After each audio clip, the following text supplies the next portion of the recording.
اسهل طريقه والذ طعم هتعملي احلى حواوشي فراخ. عندي هنا ده طبعا فلفل الوان، وما ننساش طبعا حزمه البقدونس، وكمان بصلتين او حسب ما انت عايزه، ونقطعهم قطع صغيره كده. وطبعا الصدور بقى حسب ما انت عايزه، بس ده كيلو وربع من الصدور على الكميه دي كلها. طبعا التوابل فلفل اسود، بابريكا، توم باودر، وسبع بهارات، وكمان ما ننساش الزعتر. والزيتون بقى بيحلي طبعا الحواوشي. وبحط كل المكونات ديت على بعضها، وطبعا بكون مقطعه الفراخ او فرماها في الكبه زي ما انت عايزه، بس انا هنا مقطعاها قطع صغيره قوي.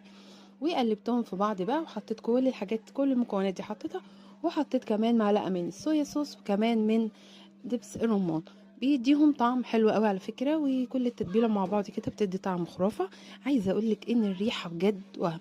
ان شاء الله تجربيه ويعجبك. ولو اول مره تشوفوني، انا اسمي شيماء ودي قناتي، متنسونيش بقى ايه في الاشتراك وكمان اللايك. وبألف هنا وشفا.